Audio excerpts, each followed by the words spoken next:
keep talking so I can check the audio to see if sound is being made as it comes through the cast. And we have audio. Beautiful. All right. So now we can stream on Dementia Radio. Turn that on. And recording in 3, 2, 1.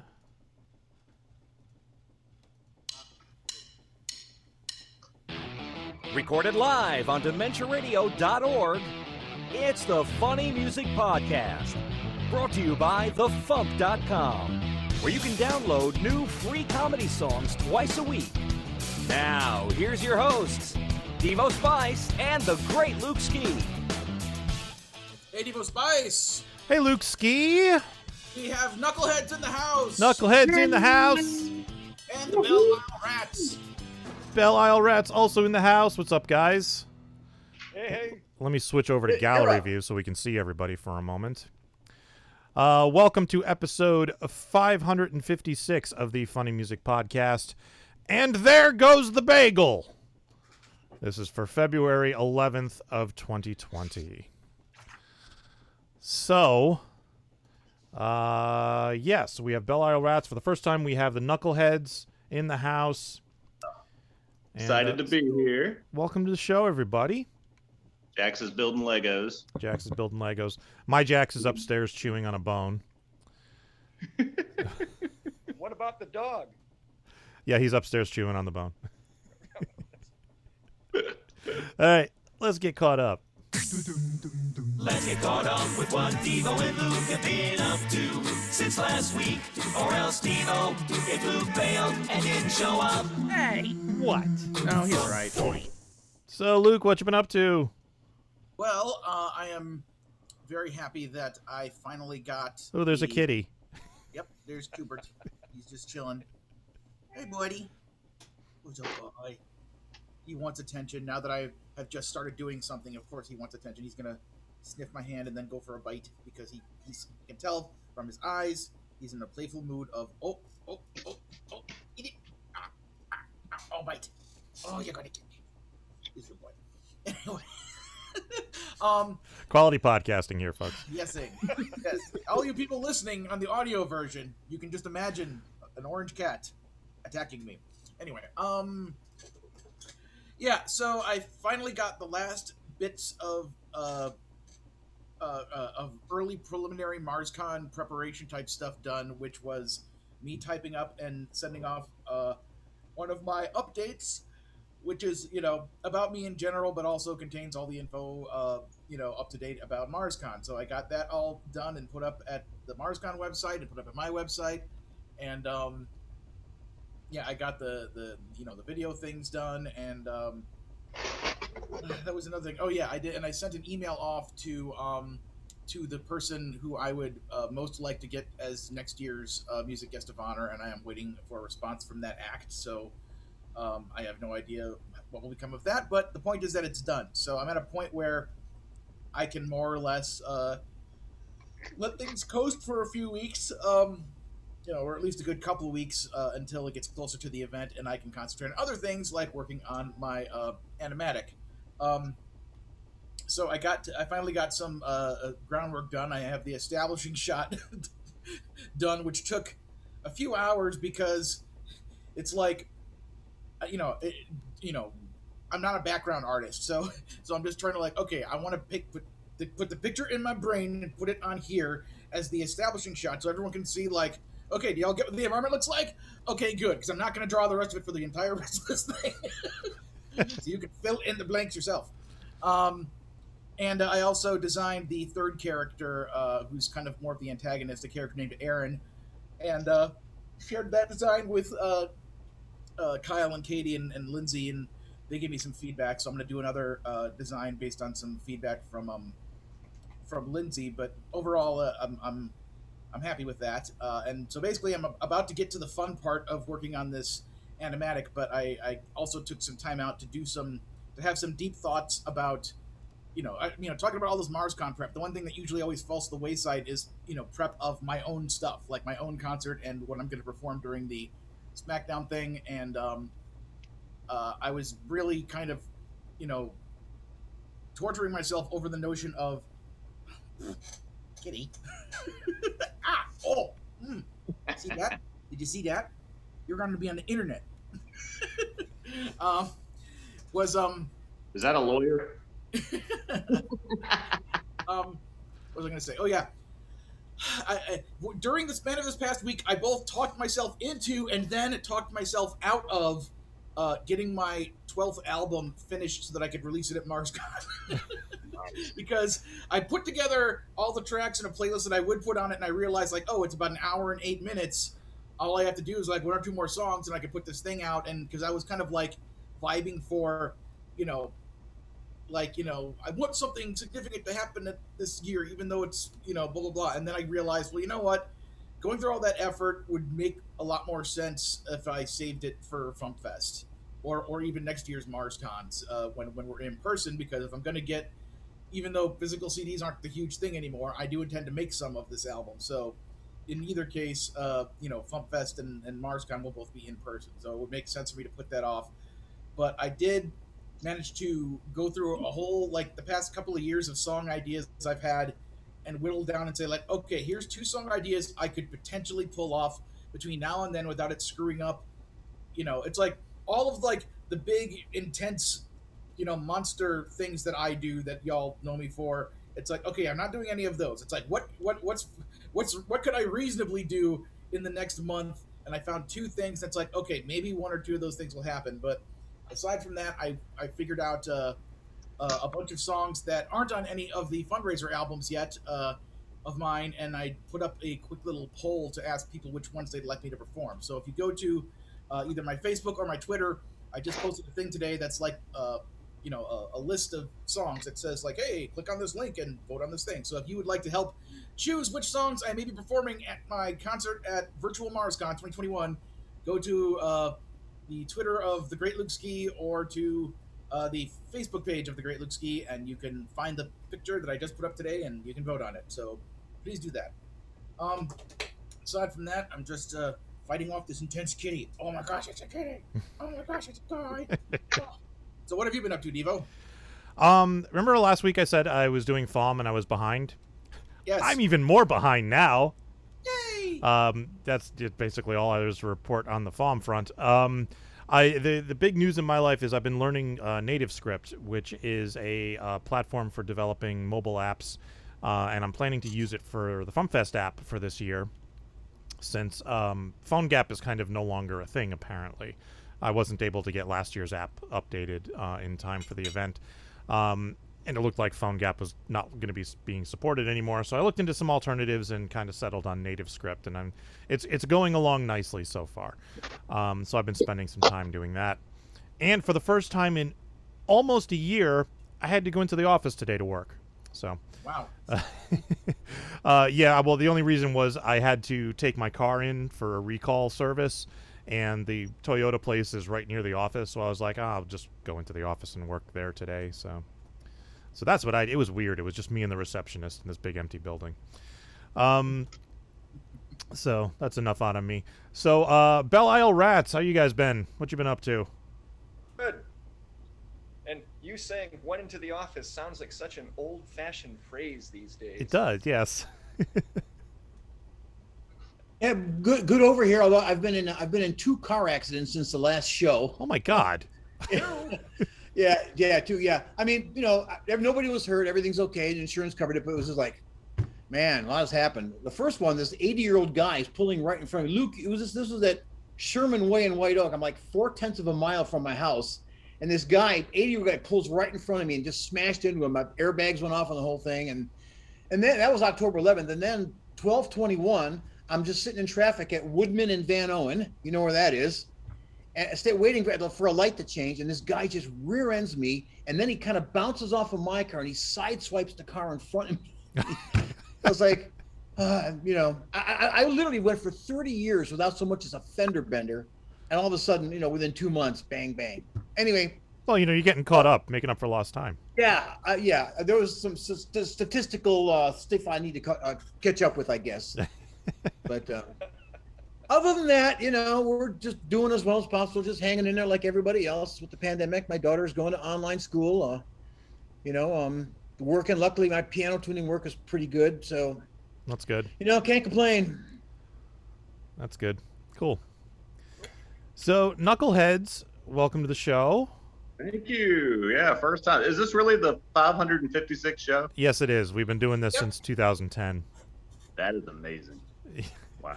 Yeah, I like to say this is one of the few podcasts that has more episodes than listeners. Yeah, Jax went into the office today too. Oh, did you? Is he working hard? He's a hard worker. Yep. Actually, he's getting homeschooled, and but he doesn't have school tomorrow, so he nice. can stay up a little bit. Nice. Yes. Yeah. So we're doing good. Excited to be here. He's building Legos. Awesome. My youngest was big into Legos for the longest time. We have a huge collection of Legos upstairs. Yeah, he does too. I'm kind of upset the rest of y'all don't have Legos. Oh, my daughter's got a ton of them. My daughter buys those little Lego, they're individual scenes, and I tell you, man, I never pay much attention to Lego, but if the ones that they make, these little scenes are amazingly detailed. Yeah, they are. A little recording studio. Yeah. One of them was like a pet salon, and I thought, man, I want to buy stock in the Lego company, but then I found out they're a private company that doesn't sell stock. So. Oh wow. Yeah. We went to Disney World when he was 5, I think, and then when he was 6, we went to Legoland, and he went to Legoland much better. Really? It surprised me, yeah, but it was pretty amazing. I was pretty impressed. My camera over here kind of sucks, but my finger is pointing at above my TV is the Lego Millennium Falcon hanging from the ceiling. Nice. Excellent. So, Yeah, when I worked in New York City, I worked in a building on 5th and 23rd, and they opened a Lego store on the first floor of that building, and I was like, oh, I'm gonna spend so much money when I go in. The stuff we went to a Lego store in Charlotte, North Carolina. Yeah, and they had like $1,000 sets. I mean, it's ridiculous. Oh yeah, there was some crazy stuff there. Yeah. So you guys posted a song. Yep. Give us a quick intro to the song, and we'll give it a listen.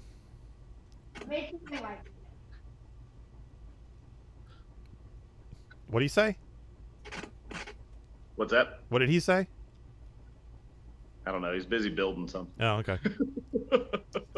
I've made this pet salon Lego set before. Okay. I built it in 4 minutes. That was really easy. What's the biggest thing we ever built? A giant Ninjago robot that took us less than a month for our friend to ruin. We built a huge Ninjago robot, and his friend destroyed it. He dropped it. He does that. All right, He so does that. give us a quick intro to the song that you posted, and we'll give it a listen. All right, so this is a song called Ice Cream Girl, and it's with my buddy Stimulator Jones. He's an artist on Stone's Throw Records, and we got a lot of listens on Spotify just because he's on it. Yep. So Jack said, well, we need to make a song. All our songs need to have him on it because we get more plays when he's on it. But it's we go into an ice cream shop all the time called Pops here in Roanoke, Virginia, and we actually had a skit about Pop's Ice Cream Shop on our first album, and then we just kind of came up with this song. I'm good friends with the Ice Cream Girl. Second you start singing it, second you said it, I had it stuck in my head. But anyway, yeah, we had a lot of fun making it, and yeah, Ice Cream Girl. All right, so here is Ice Cream Girl by Knuckleheadz. Hey, yo, Donna, I am as hungry as a gorilla with 9 butts. That doesn't make any sense. Can you get some ice cream or something? Yep, that's cool. I could go for some ice cream, too. Let's go to Pops. Holy Snapple cakes. She's beautiful. Hey, yo, this right here's a special dedication to someone very special. Yeah, Vampirina. No! I'm talking about someone else. Yeah, talking about the Ice Cream Girl. Yo, I'm standing in line, and you're looking so fine. I'll say another thing that rhymes, I need to make you mine. I see you looking at me, but you're pretending you're not. I'll take the scoops of your love with some sprinkles on top. You can put it in a cone, or you can put it in a bowl. Just put me in your heart and let the love take control. My love isn't rocky road, chocolate or vanilla. Well, it's very vanilla, but I mix it up like say Dilla. You're my soft serve Dairy Queen, I wanna be your king. Word to Julie Andrews, you're my favorite thing. And I'll give you a ring, and not just one that decodes. Drop that ice cream on me and have Stevie a la mode. You swallow the blue bell and even flyer the briars. What you're serving is cold, but you're hotter than fire. Make me float when you drop that ice cream in the coke. And could you make this on the house, cause right now I'm kinda broke, yeah. You're my world, you're my ice cream girl. Ice cream. Ice cream girl, let's let our love unfurl. Cookie dough. You're my world, you're my ice cream girl. And a waffle cone that sprinkles now. Ice cream girl, let's let our love unfurl. Jax, I've told you not to interrupt adults while they're talking. But Dad, you're not even talking. You're just laughing at that girl and she's not even listening. She's listening, I think. You're using words that don't make any sense, like unfurl. Unfurl is a real word. LL Cool J says. No one cares about LL Cool J. Everyone cares about LL Cool J, except for maybe Cool Moody. Well, I came here to get ice cream, not spit game. What do you know about spit game? I guess as much as you do. That's not nice. I'm in first grade and I'm still learning. Well, that's true. All right, well, let's get a couple cones and get out of here, you know what I'm saying? Cookie dough? Yep. Yeah, me too. All right, let's do this. Yeah. No, You're my world, you're my ice cream girl. I want ice cream. Ice cream girl, let's let our love unfurl. That's not a word. You're my world, you're my ice cream girl. I want a waffle cone. Ice cream girl, let's let our love unfurl. Yeah. The sprinkles, please. You're my world, you're my ice cream girl. Why is this so hard? Ice cream girl, let's let our love unfurl. Let the cream unfurl. You're my world, you're my ice cream girl. I want a waffle cone. Ice cream girl, let's let our love unfurl. I'm out. Ice cream girl. Yeah, yeah. She's so cold. She's so cold.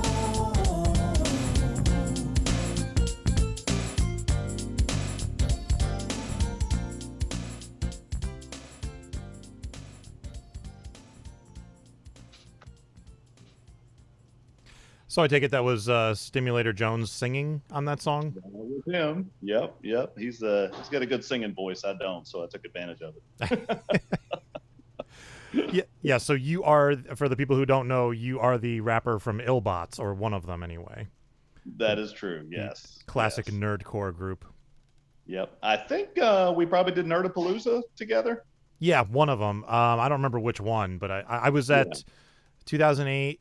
2000 was there? Yeah, 2008, 9, and 10, 11. and 11. I think we did 11. I Okay. think we did 11. I think Ian was there. I know Adam Warrock. I was at 11. Yeah. Okay. Yeah. It was a good That's where I got time. to meet a lot of those guys. Yeah. I've kept up with quite a few. I've kept up with a few. Not a lot. That was so much fun. I still talk to Hex. Mm-hmm. I do occasionally. I know we're friends on Facebook, but I haven't seen him show up in a while. So I wish we could bring it back. Yeah, I do too. Don't think it's ever going to happen. No, unfortunately. There's drama. Yeah. So I love that in this song you referenced LL Cool J and Kool Moe Dee beefing. The 8-year-old here probably doesn't get that, and a lot of the kids listening to it probably don't get it. I think you and I are probably the only ones on the cast who get that. I don't even know if Luke gets that, and Luke is an old school. You do you get that? Okay, good. Yeah. I make kid music for adults. Right. By the way, I saw today that I guess LL Cool J is one of the possible inductees to the Rock and Roll Hall of Fame this year. Oh wow, really? Yeah, I hope he gets it. Nice. I hope him and Devo get it. All right. Are you happy to see Devo nominated? Yeah. I mean, I was never a huge Devo fan, but I mean, I like their stuff. I just never We're followed him happy too to much. see LL get nominated. Yeah, I'm happy to see LL get nominated.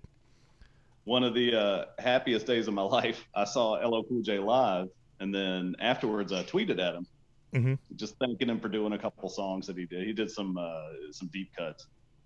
And a few hours later, I got a notification on my phone. I'm like, oh, I got a tweet.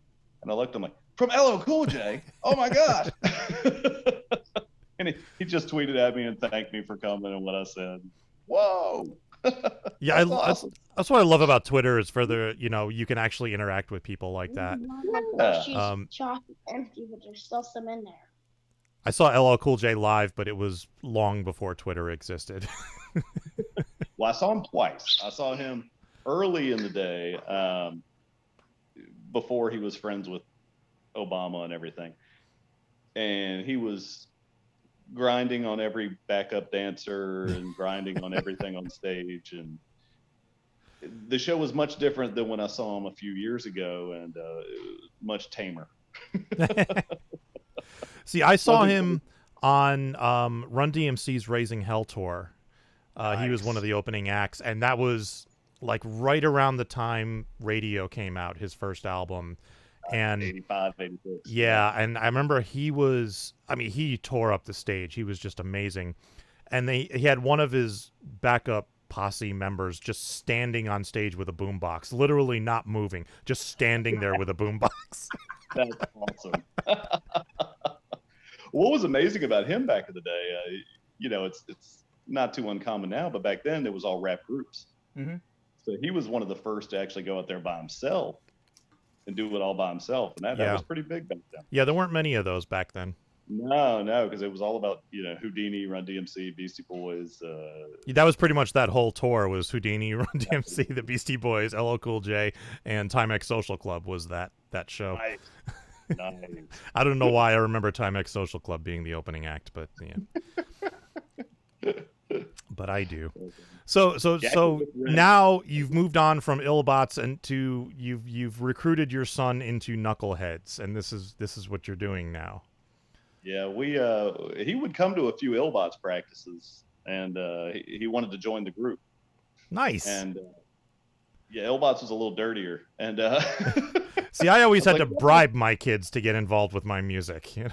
Hey, you want a cupcake? Yeah, right. Well, so I guess he was 3, and I was like, well, how about me and you start our own group? And we wrote this song wrote this song with him called Nana Nana Boo Boo Stick Your Head in Doo Doo. And it did pretty well, and he performed pretty well, and then we just kept writing songs, and he's 8 years old now. We've just kind of stuck with it, got 2 albums. I think when he first started, I was 3. Yep. So that means you've done this for 5 years. Yep, that's true. And he's so funny. We were practicing one time, and his little friend came downstairs, and he was probably 5. You mean not one time, every time. But his little friend tried to grab the mic, and my son, who was 5 years old at the time or so, he was like, "Now this is serious. We're practicing. We're in a band. This isn't play. This is serious." I was like, "Oh, that's great." Meanwhile, you're writing songs about ice cream girls. Yeah. Yeah. Well, I joke about it because we're a kids group, I guess, but we don't make songs like the Wiggles. There's nothing. We're not telling kids to brush their teeth and go to bed on time, and we mostly sing about poop and the usual stuff that 8-year-olds like. Yes. We make actual good kid songs. Actual good kid songs, yes. Every single time when we're done, like Cohen will go in the basement and try to do it with us. Yep. Lots of fart jokes. I was thinking it would be great if you guys opened for the Aquabats. What's that? I was thinking you guys would be a great act to open for the Aquabats. Yes, that would be amazing. Who's that? Aquabats, the comedy kind of punk band. I saw them on a Warped Tour. Never heard. Yeah, that would be. Well, we want to battle the Wiggles one day. Suck. That would be amazing. Knuckleheadz felt more of the Wiggles. Yes. That would be an LL Cool J versus Cool Mo D level battle going on between Knuckleheadz and the Wiggles. That would be awesome. That would. Are the Wiggles still around anymore? My daughter used to watch them on Sprout Network. I think it was long ago. Are they still a thing? I was curious. I didn't know either, and I looked them up recently, and yes, they're still big. I think they've replaced all the original members, so I guess they're like the Kid Menudo. Yeah, I'm gonna say. Like a revolving door. It's a franchise. They have a revolving door of members. Ricky Martin's not with them anymore. But... Yeah. Well, and apparently, so the Wiggles, I noticed, have their own Facebook page, but then like the different color was like the blue Wiggle, the green Wiggle, whatever. They have their separate Facebook pages too. Well, of course. So certain ones are more popular than others. Didn't they all do solo albums too at some point? I don't know. Yeah, like the Kiss. Like the Kiss solo albums. They all came out at the same time.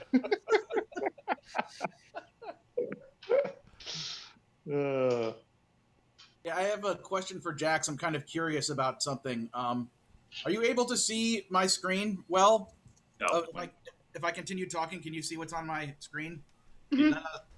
Okay. Do you recognize that cartoon character there? No. Oh, okay. Actually, I don't either. Well, I'm not surprised. Who is it? It's a character named Vamber from a show called Mighty Magiswords that was created by TV's Kyle, who's another one of the members of the FuMP. Yeah. I got to work on the show as a storyboard artist, and we were both voice actors on it. So it was meant to be for ages 6 to 11 on Cartoon Network. So it's currently on Hulu and HBO Max. So if you felt like checking out a show that's that demographic, you can go check it out. What's it called again? Mighty Magiswords. So Okay. it's like mighty like Mighty Mouse, and then Magiswords is like magic swords, but without the C, and you make it one word, Magiswords. Nice. So, anyway. Yeah, we'll check that out. It's quite good. And Jax is the target demographic, Nice. Usually Yeah, Luke and I watch are a just lot. talking about it because we watch it, but... It's obnoxious. You'll love it. We watch a lot of Teen Titans. We actually got a new song coming out called When I Grow Up, I Want to Be a Teen Titan. Well, the thing is, there's no way to not watch a lot of Teen Titans if you have Cartoon Network. It's great.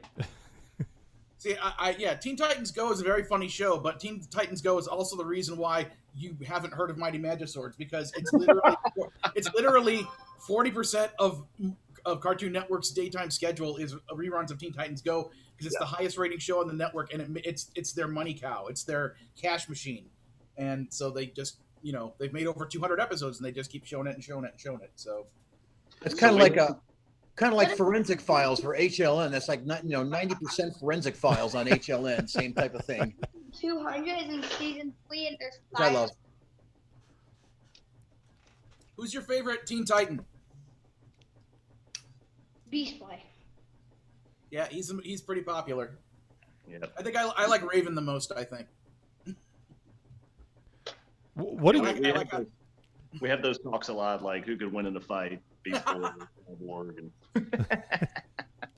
So far, Cyborg and Starfire have won the most. Yeah, he plays the Teen Titan games on his phone. He's downloaded a bunch of Teen They're Titan going games. Teen Titans do a figure. Yeah. Is that a Peter and the Wolf vinyl he's sitting on? Teen Titans. Wait, you never bought a Teen Titans Versus? We just bought the Teen Titans versus Teen Titans Go movie. Oh yeah. Hey, wrong. Time. That was before COVID. 70 million years ago. I'm with you, kid. My God, this has been a long year. Oh man. That's gonna be the opening dialogue on the next Knuckleheadz album. In the time before COVID, 70 million years ago. 7 million years ago. The Wiggles emerged. Who would fight these Wiggles? The Wiggles caused COVID. That's what I'm going to say. It wasn't the bat. It was the Wiggles. That's as good an explanation as any. Must destroy them. The Wiggles must be destroyed. Titan Tower. Oh, hey, I wanted to congratulate you guys. You made Dr. Demento's top 10 with your. Yeah, that was your amazing. And we made it. What made Jax had Jax loves the Insane Ian song. I bet I can eat more waffles than you. He loves that song. So the fact that both of those songs made the top 10, and I think they played them right after each other. That made his day. Yeah, it was sweet. I was so happy to see you guys make the chart. So yeah. Yeah, that was great. And I think y'all are playing that song on the FuMP couple weeks. Yeah, that's coming up in a few weeks, I think. I don't remember it went offhand, but yeah, that one's coming up too. Yeah, I'm excited. Peed in my pants. Stop. Oh my god. Stop! You're gonna get kicked out of the band. Typical interview. Hold still.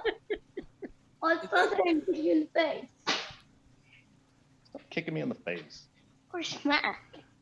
Come on now, don't break up because of creative differences and band infighting now. Yeah. You know, keep it chill. Try to get along, you know.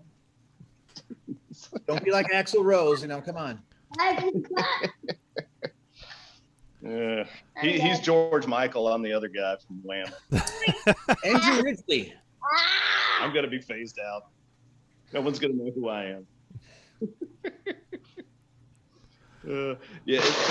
So both of those songs are on the new album, Mo Money, Mo Legos. Stop. No. And we actually sent it to Lego to see what they would say. Nothing. Well, I got two responses from two different people. The first person liked it and said, thanks for sending it. The second person said, you can't use our name. We're a company. A trademark. We can sue you. Yeah. I was like, well, we don't make any money.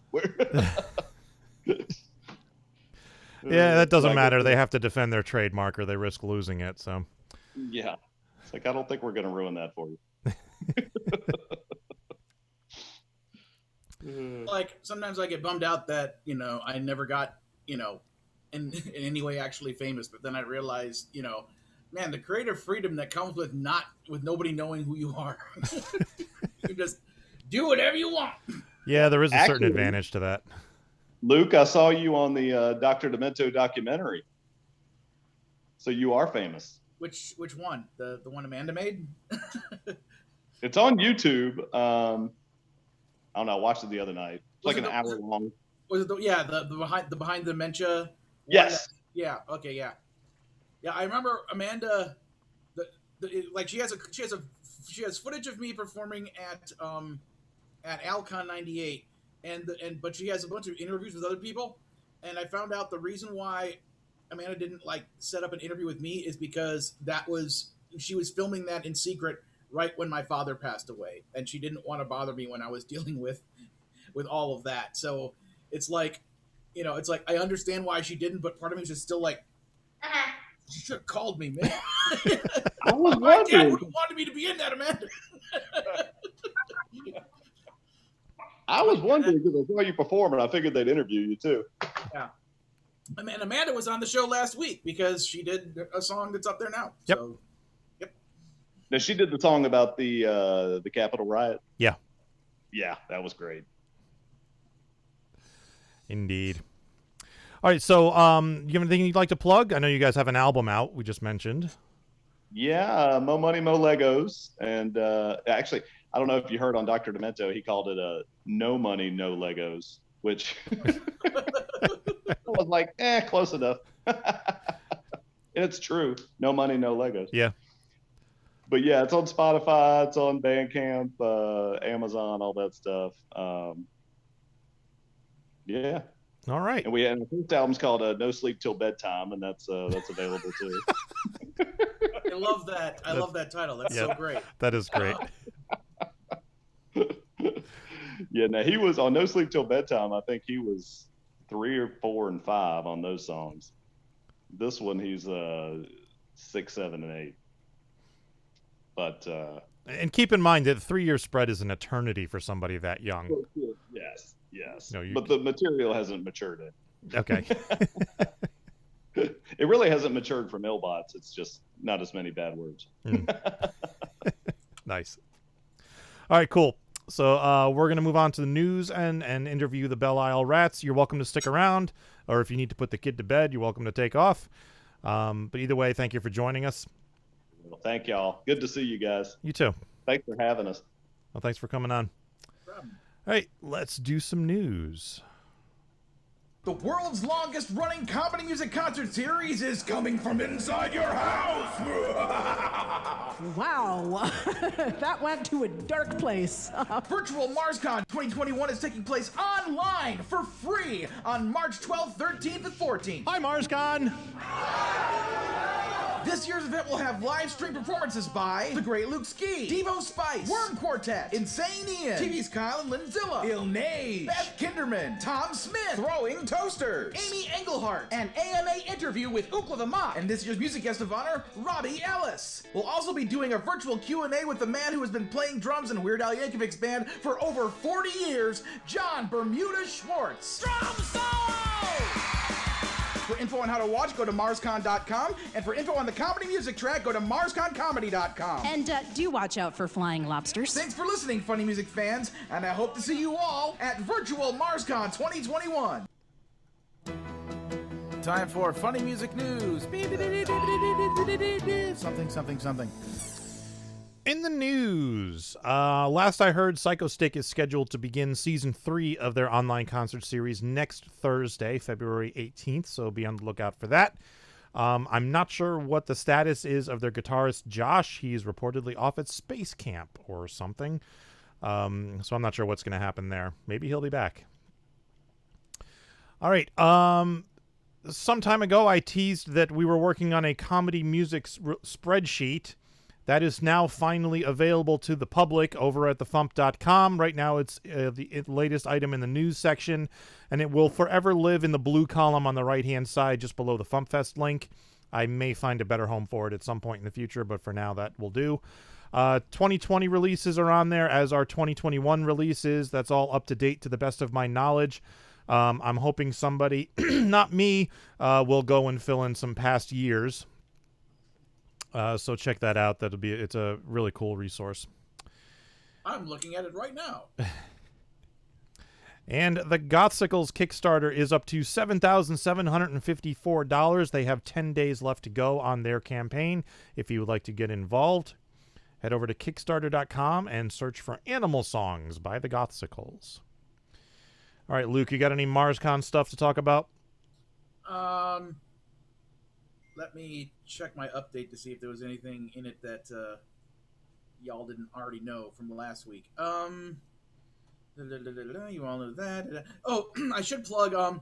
So we're doing the whole Q&A with John Bermuda Schwartz, and the way we're going to do the Q&A is that we're going to get the questions ahead of time so that myself and Stephanie Wild, who are going to be hosting it, can kind of vet the questions and set them up ahead of time.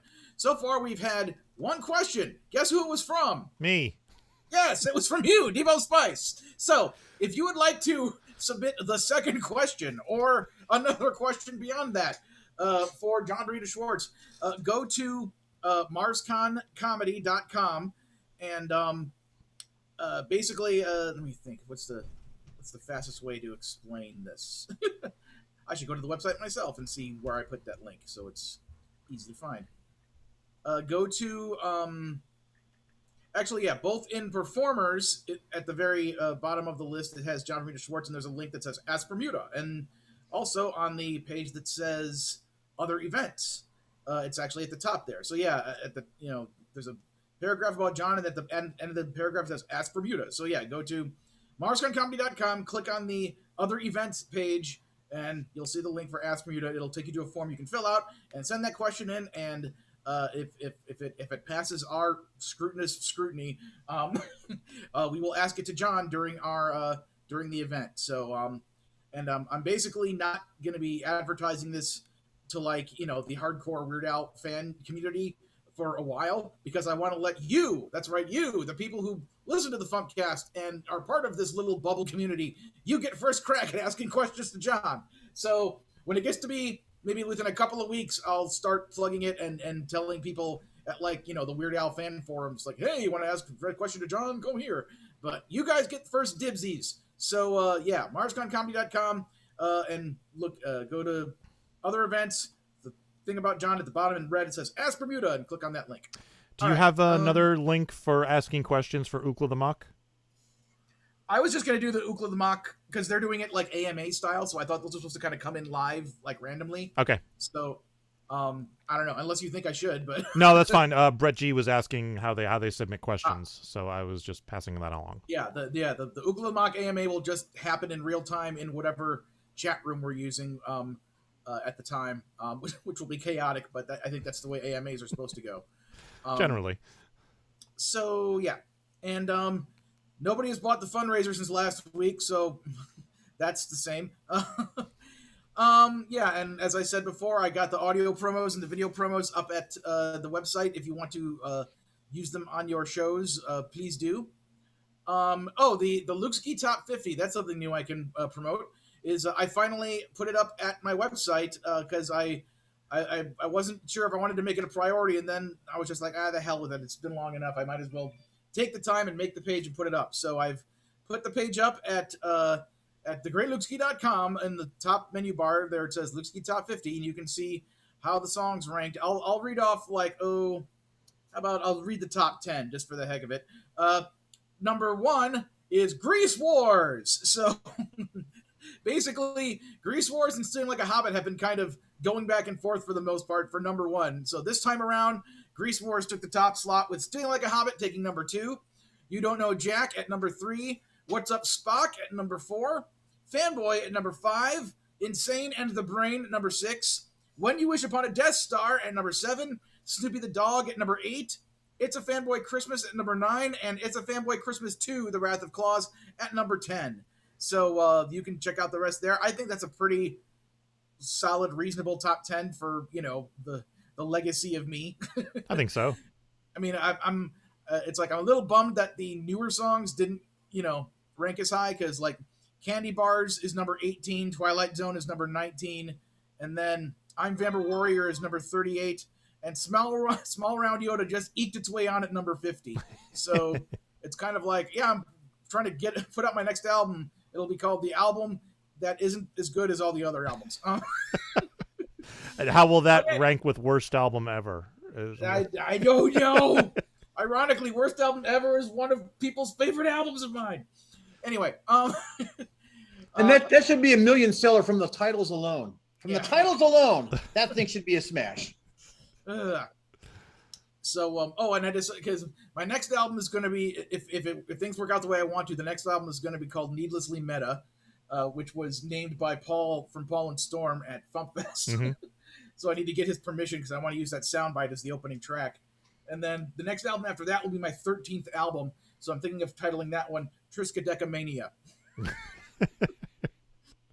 Or I could just name it 13 because nobody's going to know how to spell Triskaidecamania. Yeah. Let's see. That's all right. One of my favorite albums recently showed up on Spotify. It's called Necrotism, Descanting the Insalubrious by Carcass. So try finding that one. Yeah, I think that's all I got. So okay. Yeah. All right. Tour dates. On Fridays on YouTube, Carla Ulbrich. On Thursdays on YouTube, Virtual Comedy Club. I'm sorry, on Thursdays at virtualcomedyclub.com, Steve Goody. On Sundays on YouTube, Escape from the Secret Lab with Dr. Pinkerton. And coming up on the 20th online somewhere is the Gothsicles. And coming up on the 14th, happy birthday to Bad Beth from Bad Beth and Beyond. And coming up on the 9th, happy birthday to Killy Dwyer. No, then 9th is wrong, but her birthday is coming up. Maybe it's the 19th. I'm not sure. But sometime in the next week, happy birthday to Killy Dwyer. All right. So, Rats, welcome back. Hey. Glad to be back.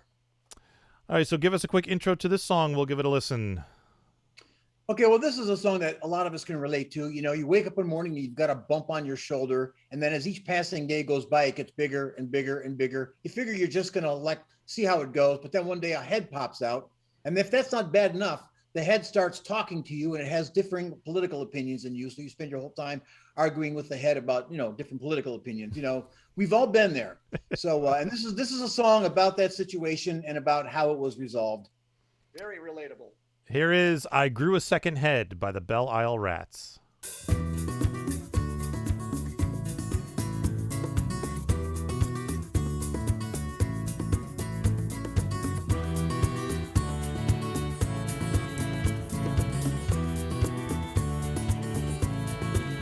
Well, it started as a mole, but soon grew out of control. By Monday it had wicked moaning breath.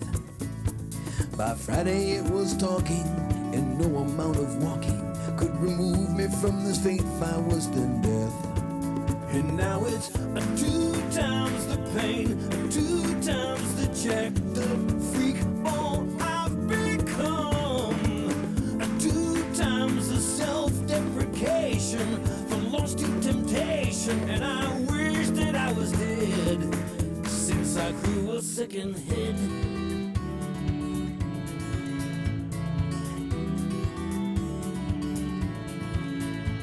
His sarcasm was biting, every moment we were fighting. Suffering radical opinions was not fun. Be it climate change or God, race relations or jihad. Yeah, he was to my left in more ways than one. And now it's 2 times the pain, 2 times the jacked up freak ball I've become. 2 times the self-deprecation, the lost to temptation, and I wish that I was dead since I grew a second head.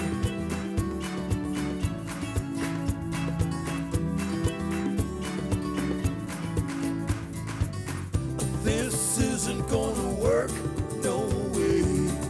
This isn't gonna fly, no son. I'm gonna punch the next pathetic schlub who tells me 2 heads are better than 1. Yes, I know it was extreme, meeting with that rogue regime, and explaining this had gone on far too long.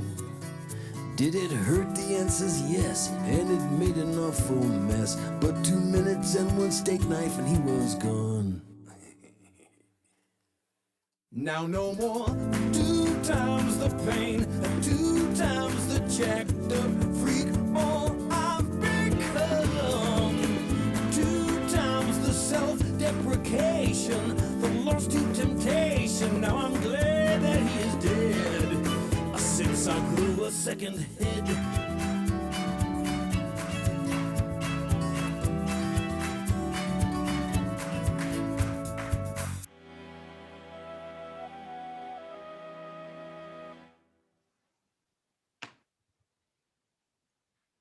Helps if I unmute myself. So are those live strings on that song? No, those are sampled strings. Oh, okay. I forget where they came from, but they're sampled. I'm way too cheap to hire real string players. So. Well, that's what I was going to ask, because that would be tough to pull off, especially with the COVID everything happening. But it sounds fantastic musically. This is really interesting. You know, it started as just a guitar riff. I just played the guitar riff one day, and I thought, that doesn't sound like a Rats thing, because it could be any number of different things that I do. But then after a while, I thought, no, I came up with the idea of growing the second head, and thought, hey, it might be a good mix. So it just came together that way. The music came first. I think it was guitar riff, then title, then lyrics, and then Tom came out and did his thing. I think you played. I think you played drum. You played hi-hat and kick on this with no snare. Yeah, I remember very little about actually recording, but I kind of half remember using the egg shakers. And I remember percussive background. And man, when I haven't heard this in a long time, it sounds like you were channeling Jacob Dylan when you were singing. Yeah, I don't know. If it was purely unintentional. But then you did bongos. I remember there's the only song you've ever played bongos on, and I think there's a cajon in there too. So anyway, it was just some weird little thing. I mean, we try to do different stuff, and this certainly fit that category. And the really weird thing about this is the second song I've heard about growing a second head on your shoulder. Really? Get out. There's one from, it was either 1989 or 1990. There was a speed metal comedy band called Scatterbrain. They did a song called I'm With Stupid. And it was like, I've grown stupid, happened overnight. I'm with stupid, he's with me, And it's literally about growing a second head as like karma for being an asshole to all the people your whole life. And so when I'm listening to this song and I'm like, wow, I know you guys have probably never heard that song, but I was like, wow, they really channeled Scatterbrain somehow. Well, we need to retroactively take court action against them if that's the case. Right. Got to go back in time and, you know. No, I never. There was that. I was gonna say not exactly the same thing, but there's a song on one of Dr. Metal's basement tapes by a group called Twang Bang called "I'd Love My Baby If She Had Two Heads." Oh, so it's yeah. like I remember that, yes. A guy singing to his two-headed girlfriend, you know, about how much he loves her. So this is kind of an undercurrent in dementia here, this idea of two heads. I mean, we just kind of tapped into it in our way, and other people have tapped into it their way. So, you know. We had no idea what world we were entering. No. Oh, I think you knew what you were getting yourself into. No. This sounds like the setup for like a... Oh, who's that weird thing? For... the actor. I can't remember his name. Dang it. He's known for kind of chewing the scenery. He would be in it with the two heads. He was in Con Air. Nicolas Cage? Nicolas Cage. I can just see him as just overacting and just... Nicolas Cage? You mean Spider Noir? There's another head! There's another head! You guys ever need someone to rap like Nicolas Cage? Isn't there a movie where a head grows out of somebody? It was There's an old B horror movie called The Thing with Two Heads. There's also The Brain That Wouldn't Die. What the hell? I know there's a couple of like two-headed things. And I like I think The Thing with Two Heads is like a 1950s film, so it's like the special effects are literally like one guy standing behind the other, like putting his head on his shoulder, you know, trying to make it look like his head is attached. Speaking of old B movies, one of my piano tuning customers is this place called Gold Diggers Studio in Hollywood, and they bought the room where their tracking room is the old room where Ed Wood filmed Plan 9 from Outer Space. Oh wow! It's that same. It's that space, and that's, you know, they put that in their literature and stuff, and it's a really cool tracking with big huge stone walls, but that's where some serious history was made in that place. That is hallowed ground. Oh, one thing's that nothing to do with the song, but one little quick piano tuning story. My very first tuning this year was none other than Vanna White. Oh, nice. Yeah. And check this out. I had no idea it was her when I got there because she didn't make the appointment. Her boyfriend made the appointment. I get there and she's standing there. She looks like a little old lady when you see her in person. And she's like really friendly. She's guiding me into the driveway and stuff like that. Come on, man. Can I get you some water, some coffee? Super, super friendly. Had no idea the whole time it was her. I had no idea. Finally, I didn't realize till I get back out to my car and I look at the check and it's Vanna White Productions, signed Vanna White. And I'm thinking, that was freaking Vanna White. So... Anyway, little fun fact for you there. Nice. She didn't like walk over to the piano and go, "Here's the piano." You know. Oh, I gotta figure out a way to go back there though, because if I had known, I'd have totally done a selfie, which she would have totally done because she couldn't have been more friendly. I mean, she was just, literally, she's greeting me at the driveway, showing me where to park. Or you hit one of the keys and she turns the thing to reveal what note you played. Right. That was a B. Yeah, exactly. Yeah. Anyway, that's awesome. Completely unrelated to the song, but that's fine. We go off in I all think kinds of tangents. She only has one head, right? Yes. She does, okay. yes. Just making sure. Not sure about Pat Sajak, but Vanna only has one head. When I was there, it was only one head. What it is now, I don't know. So there's really not a whole lot else to say about the song. I'm curious. You said this was like the only song that Tom's ever played bongos on, but you have bongos to play, right? Yeah. Is it on? Are you good? Huh? Yeah, we just didn't. Most of the songs don't really call for bongos. You can let yourself in on the computer. It just seemed very appropriate on that one. Yeah. Yeah. Sorry, I got something else going on. That's all right. That's fine. So, yeah, no, well, we actually at my church we've got percussion instruments here, and I think I mentioned last time we have a cajon, which I actually have up there, and it's hard to mic that thing. I mean, it sounds really good when you play it. I don't know what a cajon is. I know what cajones are. I don't know what a cajon is. I happen to have it right here. This is a cajon. Whoa! Oop! You right? Nope, I'm fine. As if I can do anything. I'm 3,000 miles away. What is it? You sit on it like this. Oh, okay, yeah. Just,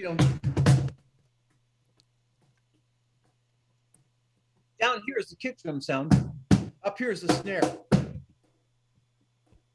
Cool. Yes. Yeah, I'm familiar with those. I just didn't know what they were called. Yeah. Cajon. That's awesome. Yeah. But looking towards the future, I do have an idea for one of the tracks we're going to record where it's kind of a, wasn't it kind of a Dixieland? Not Dixieland. What was it? What kind of style? We have this new song. We're working on new stuff right now. We have this song called My Zamboni, and the Zamboni is like it's like the DeLorean. It's a Zamboni, but it goes back into space and time. And the idea is like this woke guy from 2021 goes back in the time and tells people what they shouldn't be doing, because it doesn't fit with 2021. That's the whole idea. How do you get the Zamboni up to 88 miles an hour? Yeah. Yeah, and that one it's kind of a hard rock thing, and then it goes into this full-on clarinet Dixieland thing. Nice. Like I don't know if you ever heard. There's this woman named Doreen who plays. You should check her out on YouTube. She's amazing. She's a black woman who plays she's a street performer in New Orleans. Mm-hmm. Plays clarinet like you cannot believe. I mean, seriously, do a Google search on Doreen New Orleans clarinet, and she is astounding. I mean, she's one of my favorite musicians in the world. So I was trying to do a little section of imitating her. So, yeah. But I looked it up because I didn't know squat about Dixieland drumming. So I found, like you can find anything on YouTube. Yep. Found this older dude just demonstrating, and I thought, I got that. And then there's one we're gonna try to take an octopad and just plug in a bunch of different bells and wood blocks for one little section where it'll sound more authentic that way. Cool. Yeah. So are you guys recording separately, or are you going to get together? We'll get together. Well, right now, basically what I do is I come up with what I call the skeleton of the song, just enough for him to come in and put his drums down. And then after he leaves, I put all the vocals and stuff on there. Mm-hmm. So I've been sending him MP3s back and forth. We got about 6 songs. We got My Zamboni, and we're going to write a song called Canadian Geese, because I think it's high time those geese got some representation in music, I mean, you never think about Canadian geese, but damn it, there should be a song about, I see him every day, right? Luke, you probably see me drive by the Van Nuys golf course there at Burbank and Balboa. There's always Canadian geese. I'm thinking someone needs to sing about them. Someone needs to be their voice, and that's going to be us. They've been systemically ignored, those migratory birds. Yeah. And then we have another funk song called Nathan's Resealable Bag. And that's going to be kind of like, it's kind of like what's in the briefcase in Pulp Fiction? Never says. You never find out what's in the briefcase in Pulp Fiction. And we never really can find out what's in Nathan's bag either, but it'll make a fun song. So we've been going back and forth with stuff, and it's going to come out sometime in the next month or two here and lay it down. So, yeah, I love that you can do a song about anything with comedy music. Like, yeah, a song about a resealable bag. Sure. Why not? Yeah. Why not? Keeps it interesting. I mean, since other people have got the parody thing covered. So, we just write about whatever stupid thing we can think of at the time, whatever the brain regurgitates to sing about that day, whether it's Canadian geese, Nathan's Resealable Bag, or Zambonis, or Wilford Brimley. That's who it was. Thank you, Wildcard in the chat reminded me. Zaphod Beeblebrox from The Hitchhiker's Guide to the Galaxy has 2 heads. Oh, okay. I don't know who that is, but okay. Oh, okay. You gotta either maybe a generational thing. I don't know. Read Hitchhiker's Guide to the Galaxy, or the movie's pretty good, but it doesn't follow the story, the book too closely. I mean, I enjoyed it, but yeah. But yeah, or there's an audio drama of it. It's just a brilliant piece of work. There was a TV show too. It was a TV show, yes. I never saw the TV show, so I can't comment on that. But yeah, it's brilliant stuff. It really is. Cool. We'll have to check it out. But that's basically what's going on here. Just Tom, you're still working at the winery up there in Walla Walla? Yep. During the winter, it's just 1 day a week. And I also got this other thing on the side where I deliver vehicles. Remember, I came down your way back in November. I just got back from Denver late. Well, really, really, really early yesterday. I delivered a vehicle out there and then flew back. Oh, nice. Yeah. Yeah, it's not a bad way to earn a few bucks. Yeah. Yeah. Traveling, getting paid for it. I did the exact opposite when I bought a car years ago. I flew to Kentucky and drove it back. I had a roommate who used to do that. They call that a deadhead deal, where they pay you to drive a car up there. You know, if you're like he was in LA and he'd be going to San Francisco, and so I don't know if they still do that or not. But I guess that's kind of what you do, right? Yeah. Well, they told me when I was in Detroit, the guy said there's some people that work because you don't get told where you're going to go. You have to accept the job they offer you. Mm-hmm. And if you take it, you take the gig, you're fine. But you said some people only take it once or twice a year. They'll wait till a vehicle's going to where they were hoping to go. And it's a way to get out to where they were going to vacation anyways. So they're getting paid to travel where they were going to go on vacation. Well, maybe that's how you can get down here when we record. Possibly. Who knows? Consider that. And To throw your drums in the trunk. And another big thing that when I come out, I'll be able to bring one of my snares. So we'll have hopefully a ripping snare sound on this upcoming track. Nice. Because all my drum hardware has been sitting in the garage and it's all rusted out, so it's basically ruined, unfortunately. We'll make it work. I was originally going to bring my whole kit, and I'm just thinking, I'll travel light. Just a snare, maybe some cymbals. We'll talk. Cool. All right, so you guys got anything you'd like to plug? Just the same old thing, belleislerats.com. I mean, our stuff is like everybody else. We're on Spotify, Apple Music, YouTube, with all the other 17 billion other artists out there. Right. So, luckily we don't crave fame and fortune, because if we did, we'd be screwed. Yeah, so, you can't crave. Luckily, we do it like we all do it for the love, and the comedy market being small that it is. But still, this is fun. This is cool to do. Yeah, you can't crave fame and fortune when you do comedy music. It doesn't work.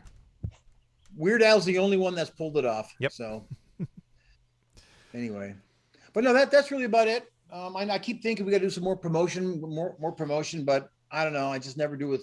Life is just pulling you this way and that way. So it's like, yeah, I'm the same way. The demented music kind of takes a backseat to everything else because it's not ringing your bell. So. But we still love doing it, and it's good to be part of this community. And I get it, I hear such cool stuff on the FuMP. I listen to the song every week, and there's some really cool stuff on there. Thank you. I enjoy it myself. I'm still cracking up over When You Wish Upon a Death Star. I know. That's one of the greatest titles ever. Seriously. Well, it's on the FuMP. Look it up. Yeah. Yeah, that's it's one of my proudest achievements. That's what it should be. Have you seen the video I made for it? No. Yeah, go to or just on YouTube, do a search for Luke Ski, When You Push One Death Star, and you're looking for the one that has like drawn cartoon images, not the one that's just a static shot of the castle. Okay. Yeah, but that wouldn't be much of a video.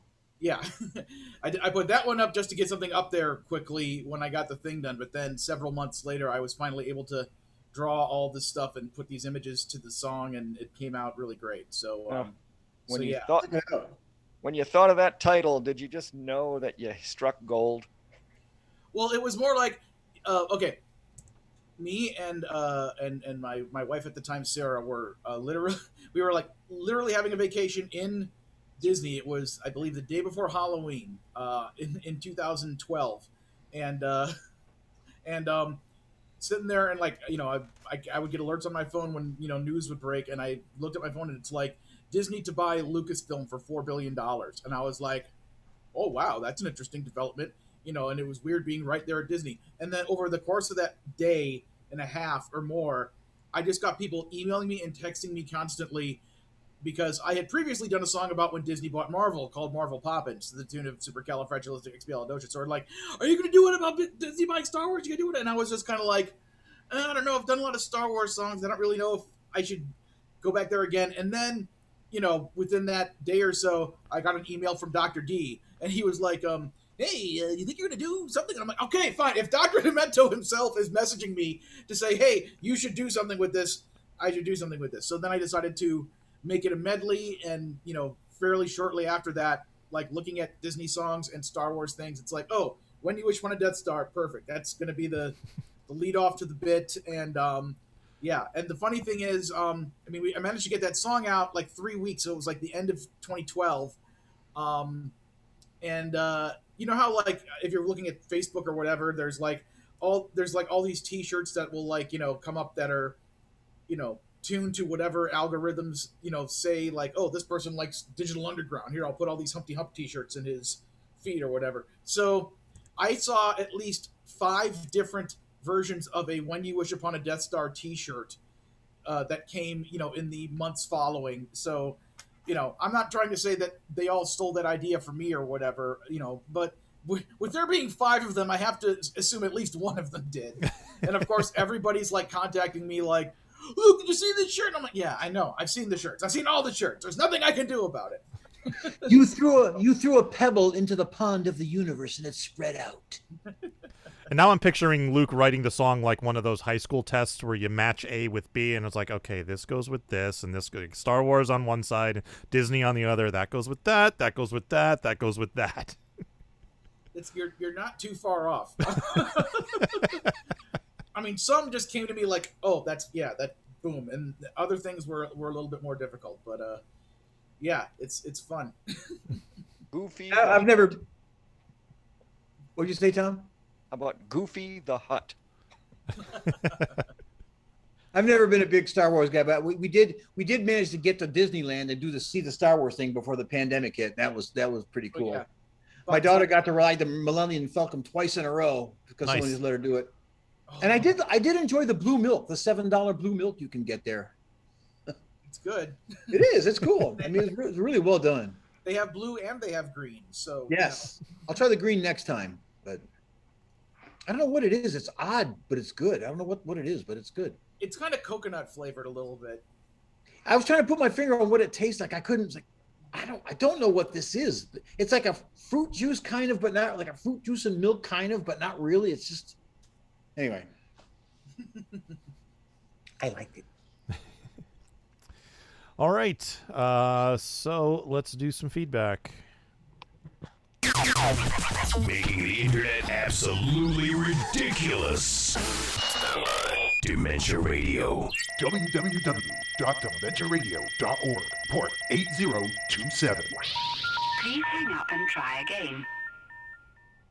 This is the part where there's feedback. Feedback. You know that segment of the show we do about now? Feedback. Feedback.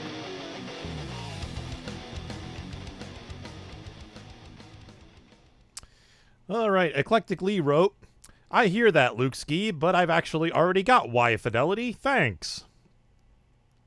And then Lee followed up with, also, Devo, I don't know where you got the idea that the Brobdingnagian and Bards album, I Will Not Sing Along, just came out. I got a physical copy at a Mark Gunn concert just as the pandemic was starting. It was last year. It was the last event I did. The Bandcamp page says February 2nd, 2020. Did you try to drag us back a year? No, God forbid. Absolutely not. But I don't know. Yeah, I saw it come up somewhere that like now available something. It might have been an ad that Mark was running or something like that. But like I said, I thought it had already come out, and apparently it did. All right. And that is all the feedback we got for this week. So Teasing. He's a teasing kind of guy. Now you have a job. Yeah. Tomorrow's song is by a new artist. So we'll have another debut next week on the show. And Tuesday's song is by Steve Goody. And next week's Spotify playlist topic is songs about music. Or songs about songs, actually. All right. That's it. Knuckleheadz are on Bandcamp at knuckleheadz.bandcamp.com. That's Knuckleheadz with a Z. Belle Isle Rats, plug yourself one more time. BelleIsleRats.com, BelleIsleRats.com. Check it out when you've got nothing better to do with your life. All right. Let's get out of here. Thank you for listening to the Funny Music Podcast. I'm Devo Spice. I'm Luke Ski. And there's a couple of rats. Thank you for listening to the Funny Music Podcast. You can listen live every Thursday night at 10 p.m. Eastern, 7 Pacific at DementiaRadio.org and join us in the chat or subscribe to the podcast feed. Look us up on iTunes and be sure to leave us a review. Feedback for the show can be sent to info@thefump.com. The Funny Music Podcast is a production of FIDM Interactive, LLC, released under a Creative Commons share-alike license. Tell your friends, tell your enemies, shout it to random people on the street, and be sure to visit thefump.com for the latest funny songs. Tune in next week where you'll hear Luke Ski say, go ask Bermuda questions at MarsConComedy.com and other events. Ask Bermuda. Yay!